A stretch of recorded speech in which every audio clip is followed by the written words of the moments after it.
আজকে আপনাদের সাথে খুব গুরুত্বপূর্ণ একটি টপিক শেয়ার করবো, সেটি হচ্ছে আপনাদের সামনে যদি এরকম একটি ডেট ফরম্যাট থাকে, ডেট ফরম্যাট থেকে আপনি কিভাবে ডেট, ডে, মান্থ এবং ইয়ার আলাদা করতে পারবেন কোনো প্রকার ফর্মুলা ইউজ করা ছাড়া। চলুন দেখা যাক আমরা কিভাবে বের করতে পারি। তার জন্য প্রথমে আমাদেরকে করতে হবে, আমাদেরকে ডেটগুলোকে কপি করতে হবে। Control C copy, control V paste, control V paste, control V paste. Okay, এখন আমাদেরকে যা করতে হবে, আমাদেরকে ডে অপশনের কলামগুলো সিলেকশন করতে হবে। সিলেকশন করার পর আমাদেরকে কিবোর্ড থেকে পেস্ট করতে হবে কন্ট্রোল ওয়ান।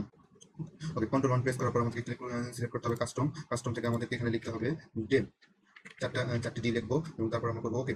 দেখেন আমাদের এখান থেকে যে বের হয়ে চলে এসেছে। আমরা মান্থের ঘরটিকেও আমরা সিলেকশন করলাম, ঘর থেকে কন্ট্রোল ওয়ান, আমরা কন্ট্রোল থেকে কাস্টম, কাস্টম থেকে এখান থেকে আমরা লিখে দেবো হচ্ছে মান্থ, 4টি এম দিয়ে ওকে করবো আমরা। দেখেন আমাদের মাস বের হয়ে গেছে। আমরা এখন ইয়ারের ঘরটিকে সিলেকশন করলাম, কন্ট্রোল ওয়ান, কাস্টম, কন্ট্রোল থেকে কাস্টম, কাস্টম থেকে ইয়ার, 4টি ওয়াই লিখবো এবং ওকে করবো।